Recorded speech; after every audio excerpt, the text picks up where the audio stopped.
Vamos estudar o catecismo. Vamos direto. Capítulo 6, na página 112. Primeiro parágrafo, da penitência em geral. Que é o sacramento da penitência? A penitência, também chamada confissão, é o sacramento instituído por Jesus Cristo para perdoar os pecados cometidos depois do batismo. Porque quando a pessoa é batizada, todos os pecados até ali são perdoados. Se ela já tiver discernimento, tiver mais assim, entendimento do mundo, da vida, então aí ela precisa se arrepender dos pecados, né? Ela não vai confessar, mas ela precisa ter assim, arrependimento dos pecados, odiar as faltas que fez, já que então ela, ao receber o batismo, nós já vimos isso, ao receber do batismo, então os pecados todos sejam perdoados, não só o venial, como é o caso quando é bebê, né? Mas se já é criança aí com alguma idade, jovem, adulto, aí então entender um pouquinho da doutrina para entender a questão do pecado, para poder se arrepender, e aí então recebe o batismo e perdoa tudo. Agora depois do batismo, aí é que é a conversa, né? Aí é que são elas. Aí temos a confissão então. Por que se dá a esse sacramento o nome de penitência? Dá-se a esse sacramento o nome de penitência porque para obter o perdão dos pecados é necessário detestá-los com arrependimento e porque quem cometeu a falta deve se sujeitar à pena que o sacerdote impõe. Antigamente eram penas assim bem sérias, bem assim mais intensas, né? No começo mesmo do cristianismo, né? A Idade Média, a pessoa ficava um mês fazendo penitência e tal, né? Com o passar do tempo foi se entendendo de outra forma, foi se modificando, né? Até chegar a, de repente, reza uma Maria, um Pai Nosso em glória e está resolvido, né? Porque a igreja também foi entendendo a questão da perfeita... A igreja também foi entendendo a questão da contrição perfeita. A contrição perfeita tem naquele livro lá, como fazer confissão espiritual, comunhão espiritual, contrição perfeita em casa, né? Na igreja doméstica, tem lá no livrinho para vocês, né? Tá falando da contrição perfeita lá também. Tá tudo assim, aquele livro é um livro definitivo, com tudo que você precisa saber a respeito desses dois sacramentos na sua casa, certo? Porque esse sacramento também se chama confissão. Chama-se esse sacramento também de confissão, porque para alcançar o perdão dos pecados não basta detestá-los, mas é necessário acusar-se deles ao sacerdote, isto é, confessá-los. Você sabe que esse livro é do começo do século passado e assim, hoje em dia não temos mais esse benefício. É que a gente fala, né, procurar o Senhor enquanto Ele está aí para ser achado, porque daqui a pouco não está mais e aí as pessoas não vão achar mais. E aconteceu isso com o sacramento da confissão. Você já conhece a história da divisão da igreja. Nós temos uma igreja dividida, pessoas que estão com Jorge Mário Bergoglio estão excomungadas, impedidas de qualquer coisa, inclusive de ouvir confissão, fazer celebração de missa, tudo, porque estão em comunhão com as heresias dele, e isso quer dizer que apoiam as heresias dele. Aí então perdem o cargo, o poder, título, etc. Não podem nem ao menos participar mais de uma pastoral. A criança catequista, da pastoral catequese, não pode, nem isso não pode. Tá? E é assim que as coisas são. A excomunhão não depende de papa nem de bispo, essa excomunhão é late sententia, portanto é uma excomunhão automática, o sujeito fez Y, ele está excomungado, e isso está no direito canônico, as coisas que a gente afirma aqui foram estudadas antes, porque se tem uma coisa que nós, igreja doméstica, não podemos é ensinar errado para ninguém. Para nós ensinaram errado e continuam ensinando errado por aí, mas nós não podemos, né? E também a contrição perfeita, inclusive, é reconhecida pelo Concílio de Trento, que foi um concílio, assim, terrivelmente rígido, e, no entanto, reconheceu também a contrição perfeita. Lembrando que tanto existe a confissão espiritual, né, na nossa igreja, que quando deu o lockdown, que as pessoas começaram a ficar revoltadas, como assim? Eu vou à missa todo dia, eu faço comunhão confissão uma vez por semana, aí como assim fechou a igreja, sem data para voltar, a própria mídia católica, o próprio Tapa, todo mundo divulgando, então, falando muito bem, obrigado, da confissão espiritual e da comunhão espiritual. Aí lá existia. Agora essa gente vem para nós e diz que não existe.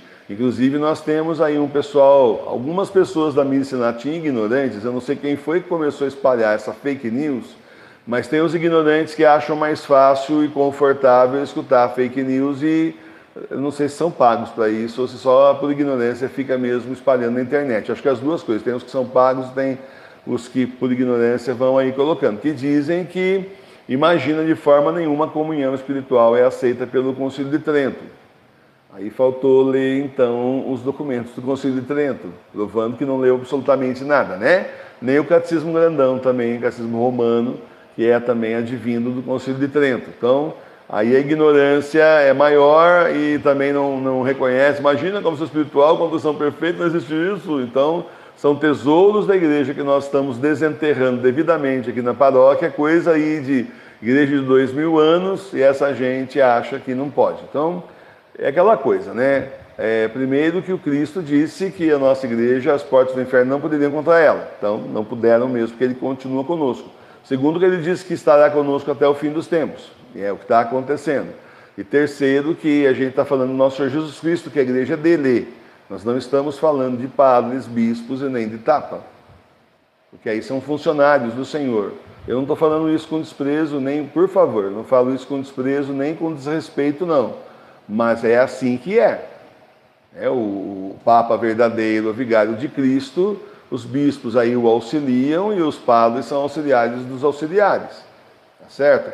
Então, só colocando, estão aí no lugar de São Pedro e dos apóstolos, né? Os bispos, o Papa e os bispos. E os padres estão aí para ajudar. A gente costuma ver mais a figura do padre, costumava, né, na paróquia, então aí a gente se ligava mais no padre. O bispo era assim, ilustríssimo desconhecido, né?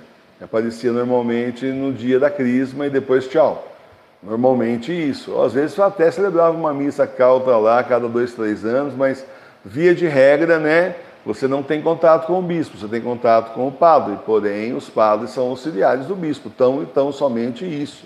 E eu falo para vocês que nós trabalhamos dentro de dioceses, nós tivemos contato com bispos, e eu estou falando para vocês de cadeira, o que eu vi lá dentro me chocou na época. Para você ter uma ideia, eu falo aqui, né, o nome de um ou de outro mito, aí o pessoal, você nem está falando padre, diga que ele é padre. Então, mas, por exemplo, o bispo não chama eles de padres, o bispo chama pelo nome só. Chama o Laércio lá, não é o padre Laércio, chama o Laércio lá, nem sei quem é só um exemplo, tá? Aí a gente ficava, Laércio, quem que é Laércio? O Laércio. E Laércio, não conhece o Laércio? É padre lá na catedral? Então, até a gente acostumar, sofremos. Entenda isso, que eles se colocam muito no tamanco, se colocam na frente de Jesus, mas olha só a situação da hierarquia eclesiástica se ela ainda estivesse em pé, coisa que não está mais. Vamos continuar então. Quando Jesus Cristo instituiu o sacramento da penitência, Jesus instituiu o sacramento da penitência no dia da sua ressurreição, quando depois de entrar no cenáculo, deu solenemente a seus apóstolos o poder de perdoar os pecados. Como deu Jesus a seus apóstolos o poder de perdoar os pecados? Jesus deu aos apóstolos o poder de perdoar os pecados, soprando sobre eles e dizendo: recebei o Espírito Santo, àqueles a quem perdoardes os pecados ser-lhe-ão perdoados, e àqueles a quem o retiverdes serão retidos. Qual a matéria do sacramento da penitência? Distingue-se a matéria do sacramento da penitência em remota e próxima. A matéria remota é constituída pelos pecados cometidos pelo penitente depois do batismo, e a matéria próxima são os atos do próprio penitente, isto é, a contrição, a acusação e a satisfação. Qual é a forma do sacramento da penitência? A forma do sacramento da penitência é esta: eu te absolvo dos teus pecados. Se não falaram isso para você, você não foi perdoado. Filho, eu te absolvo dos teus pecados, em nome do Pai, do Filho e do Espírito Santo. Amém. E faz o sinal da cruz. Eu não estou fazendo aqui que eu não sou padre. Eu não sou petulante e não quero tomar o lugar de ninguém, certo? Eu conheço o meu lugar. E vocês também devem conhecer o de vocês, faz favor, né? Mas o padre aí faz o sinal da cruz, abençoa a pessoa, certo? Qualquer coisa fora disso não foi perdoado. Muito bom. Quem é o ministro do sacramento da penitência? O ministro do sacramento da penitência é o sacerdote aprovado pelo bispo para ouvir confissões. Por que o sacerdote deve ser aprovado pelo bispo? O sacerdote deve ser aprovado pelo bispo para ouvir confissões, porque para administrar validamente esse sacramento não basta o poder da ordem, mas é necessário também o poder da jurisdição, isto é, a faculdade de julgar que deve ser dada pelo bispo. Olha, interessante. Então não é só a pessoa, assim, se for ordenada, padre, não é assim não. O bispo tem que autorizar que ela faça a confissão. Do mesmo jeito que ele autoriza, ele desautoriza. Pronto, acabou, né? É assim que funciona a vida. Tá certo? Só que você entenda que isso é numa situação de igreja Bento XVI, né? Com o Papa Bento XVI. Não tínhamos uma igreja invadida, estava sendo invadida, tomada, mas ainda você tinha aí, né, uma ordem, uma estrutura que já não tem mais. Desses 10 anos aí desabou, e desabou feio, certo? Vai fazer 10 anos agora em março, da tragédia. Quantas são as partes do sacramento da penitência? As partes do sacramento da penitência são a contrição, a confissão e a satisfação da parte do pecador e a absolvição da parte do sacerdote. Que é, então, aquilo que a gente faz, né? Primeiro exame de consciência, você se arrepende profundamente, promete ao Senhor que não vai mais pecar, aí depois disso, então, você vai fazer a confissão espiritual, a gente faz aqui pedindo, né, ao Padre Pio a sua intercessão, que nos ouça, e aí confessando, pedindo, então, que Jesus nos perdoe, aí depois disso vem a parte da penitência, né? Então, a gente segue o mesmo ritmo, a única coisa que não tem é um padre ao vivo e a cores aqui, mas a gente segue o mesmo ritmo, o mesmo roteiro, que como eu sou catequista, então ia fazer certinho do jeito que a igreja manda mesmo, não inventar nada, por favor. Você que é igreja doméstica, não crie e não invente, só siga o que a igreja faz. E o que você pode fazer como leigo, não exagere para não ser excomungado, automaticamente ainda por cima. Tem o que você pode fazer e tem o que você não pode, mas o Senhor que é o dono da igreja, o sumo sacerdote, ele pode tudo, a igreja dele. Ele pode, você não. Que é a contrição ou dor dos pecados. A contrição ou dor dos pecados é um desgosto da alma pelo qual se detestam os pecados cometidos e pelo qual o pecador se propõe a não os tornar a cometer no futuro. Na verdade, quanto mais passar o tempo, mais você vai detestar os seus pecados. Quanto mais você estiver na estrada do Senhor, caminhando na estrada do Senhor, mais você vai percebendo os seus pecados, vai percebendo que além daquela meia dúzia que você achava que você fazia, tem mais uma dúzia te esperando, que você fazia também não sabia, e você vai detestando, não é detestar a gente, é detestar o pecado que a gente comete. Olha, o catecismo é muito claro, né? E você vai percebendo que você tem que estar mais atento para não ofender a Deus, nosso Pai. Certo? O que quer dizer a palavra contrição? A palavra contrição quer dizer fratura ou despedaçamento, como quando uma pedra é esmagada e reduzida a pó. Por que se dá o nome de contrição à dor dos pecados? Dá-se o nome de contrição à dor dos pecados para significar que o coração duro do pecador, de certo modo, se despedaça pela dor de ter ofendido a Deus. Em que consiste a confissão dos pecados? A confissão consiste na acusação distinta dos nossos pecados ao confessor, para dele recebermos a absolvição e a penitência. Na verdade, ele pode fazer tudo isso e você não ser perdoado, infelizmente. Porque é assim, primeiro tem que ver se o padre é válido, segundo tem que ver se a sua confissão é válida, porque se você não se arrependeu, se a pessoa, vamos falar a pessoa, não vamos falar você, vamos falar a pessoa. Eu falo você, mas muitas vezes não é você, é só uma forma assim genérica de falar. O indivíduo não se arrependeu dos pecados, se acha muito espertão, ele vai lá confessar, vamos supor que ele tem um padre válido, e ele vai lá confessar e se acha muito espertão, o padre não sabe meus pecados mesmo, não sabe se eu me arrependi ou não. Ah, eu fiz isso, fiz aquilo outro, e me absolveu. Ah, enganei o padre. Bom, confissão inválida, acabou de cometer mais um pecado, porque está confessando com o padre, mas diante do nosso Senhor Jesus Cristo, o Senhor não absolveu, porque o Senhor conhece os pecados. Segunda situação, o indivíduo, estou falando da parte dos leigos. Segunda situação, o indivíduo foi confessar, mas tem aquele pecado, aquele pecadão, aquele terrível, que ele tem muita vergonha de confessar, ele não sabe nem como é que começa, onde é que ele vai enfiar a cara. Pode mandar um WhatsApp para o padre? Não, não pode, tem que ir lá pessoalmente. Tinha que ir lá pessoalmente, você sabe disso. Ah, então esse pecado aqui, essa vez eu não vou contar que eu não tenho coragem. Muito bem, acabou de ser inválido também a confissão do indivíduo e simplesmente ele está em pecado mortal por ter ido justamente atrás do sacramento, buscado o sacramento, mas sem disposição de odiar todos os pecados, se arrepender e confessar direito, como manda a Santa Igreja. A Cristo ninguém engana. O Senhor sabe e conhece o nosso coração, não adianta. O Senhor a gente não engana, esqueça. Certo? E a mesma coisa na confissão espiritual, né? E que adianta fazer uma confissão espiritual, o Padre Pio, você toma cuidado para não aparecer e te dar um peteleco no meio da orelha, porque ele é fogo. Padre Pio é fogo, a pessoa chegava lá escondendo o pecado, ele chamava atenção na frente do povo. E aquele pecado que você fez com a mulher do seu vizinho, que você não está confessando, hein? Ele tinha esse dom, né? O Senhor deu esse dom dele para ele ver os pecados das pessoas, inclusive os que elas não confessavam. Então, é assim, a maioria dos padres aí antigos não tinha esse dom, mas o Padre Pio tinha. E a gente está confessando aqui, pedindo intercessão do Padre Pio. E depois com Jesus. Não vai rolar esconder pecado na hora da confissão espiritual, por favor. E outra coisa, terminando aqui, a confissão espiritual, ela foi o meio que muita gente usou durante séculos e séculos, porque não tinha padre disponível.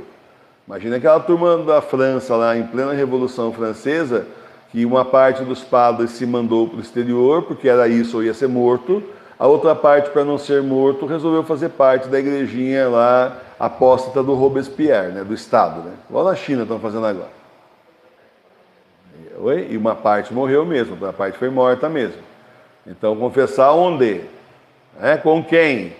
E daí quem morreu, sinto muito estar no pecado? Não é assim que o Senhor age. Aí vem a confissão espiritual. Então, meus irmãos, a igreja mãe não é madrasta que é a salvação dos seus filhos. Também não passa a mão na cabeça. Mas, o certo não é passar a mão na cabeça. Mas, por outro lado, dá, assim, instrumentos para a pessoa se reconciliar com o Senhor. Tá certo? Por que a confissão se chama acusação? Chama-se a confissão acusação, porque não deve ser uma narração indiferente, mas sim uma verdadeira e dolorosa manifestação dos próprios pecados. Sou obrigado a dar exemplo, né? Uma vez chegou um homem de terno, muito alinhado, muito bem arrumado, para a confissão com o Padre Pio. E começou a falar para o Padre Pio: olha, eu fiz tal coisa, mas eu fiz isso porque aconteceu tal. Eu também fiz tal pecado, mas nem foi um pecado, porque se você pensar, fulano de tal me levou a isso. E eu fiz tal coisa, a igreja fala que é pecado, mas se você pensar, isso é assim um pouco relativo, não é bem assim, né? Porque tem casos assim, e o Padre Pio começou a estranhar, esse homem não está confessando. Esse homem não está confessando nada, ele está só justificando os próprios pecados e conversa mole aqui. Ele não está confessando, ele não está com o coração contrito, ele não está arrependido de nada. Foi onde o Padre Pio disse: vai-te em nome de Deus da Virgem Maria. Na hora o homem sumiu, aquele cheirão de enxofre dentro da capela, dentro da igreja. É o demônio. Ele não veio lá para confessar, ele veio para convencer do Padre Pio que ele tinha razão. Então, ou se tem uma dor pelos pecados, você cai em si que você fez besteira e você pecou contra Deus, se arrepende, promete se esforçar ao máximo para não pecar de novo com a graça de Jesus, ou então nem adianta começar, está perdendo tempo só, né? Então tem um processo, tem um caminho, o caminho está aí no manual da igreja doméstica, é aquilo lá, mas fazer com o coração, né? Não só por fazer, né? Não pode. Qual é a satisfação? Que é a satisfação ou penitência? Satisfação ou penitência é a oração ou boa obra que o confessor impõe ao pecador em expiação dos pecados. Então aí o confessor, hoje em dia a gente pede ao Espírito Santo que nos mostre como é que a gente pode, né, reparar os pecados que nós fizemos. Certo? Sempre lá quando a gente faz confissão espiritual tem essa parte, você lembra? Que é a absolvição. A absolvição é a sentença que o sacerdote pronuncia em nome de Jesus Cristo para perdoar os pecados ao pecador, em nome de Jesus Cristo. Das partes do sacramento da penitência, qual é a mais necessária? Das partes do sacramento da penitência, a mais necessária é a contrição, porque sem ela nunca se pode obter o perdão dos pecados, e com ela só, quando é perfeita, pode-se obter o perdão, contanto que esteja unido ao desejo, ao menos implícito, de se confessar. Racismo começo do século XX, né? São Pio X, brilhante Papa e santo da nossa igreja, vou ler de novo. Das partes do sacramento da penitência, a mais necessária é a contrição, porque sem ela nunca se pode obter o perdão dos pecados. Sem contrição não adianta, sem arrependimento verdadeiro dos pecados, esqueça, não adianta, é só falar por falar, tem que estar arrependido, né? Agora, olha só, e com ela só, ou seja, e só com a contrição, quando é perfeita, pode-se obter o perdão, contanto que esteja unido ao desejo, ao menos implícito, de confessar-se quando for possível. Agora não é possível. Então a gente faz contrição, a perfeita faz aqui a comunhão, a confissão espiritual, pronto. Fazemos a confissão espiritual e pronto, o Senhor não nos abandonou e perdoa nossos pecados. Tá certo? Venha do nosso arrependimento. Agora, justamente nesse livrinho que eu estou falando para vocês, como fazer confissão espiritual, comunhão espiritual e contrição perfeita na igreja doméstica, esse livro vem com tudo que você precisa saber para chegar nesse ponto que está sendo explicado. Aqui já resumiu, acabou já, amanhã já é o próximo parágrafo, né? Mas assim, amanhã não, que amanhã tem exercício. Mas nesse livrinho tem exatamente, inclusive até um roteiro para você fazer a confissão geral dos seus pecados. Você faz confissão, você fala, está faltando coisa. Depois que termina a confissão, você fala, lembrei de mais uma. Então tem um roteiro, são páginas e mais páginas, com muitas perguntas para você examinar sua consciência. Não quer dizer que todos os pecados estejam lá, mas é um monte de coisa que eu pus lá para você refletir, né? E então fazer seu exame aí de vida, né? Fazer a confissão total é uma coisa que é um exame de vida, de todos os pecados que você cometeu desde o começo. Confissão geral que chama, tá bom? Muito bom. Eu tenho que fazer esses apartes, porque senão o demônio começa a trabalhar com você aí, tá vendo? Tem que ir na igreja, tá vendo? Sou obrigado a explicar para vocês que infelizmente não é assim. Era, não é mais.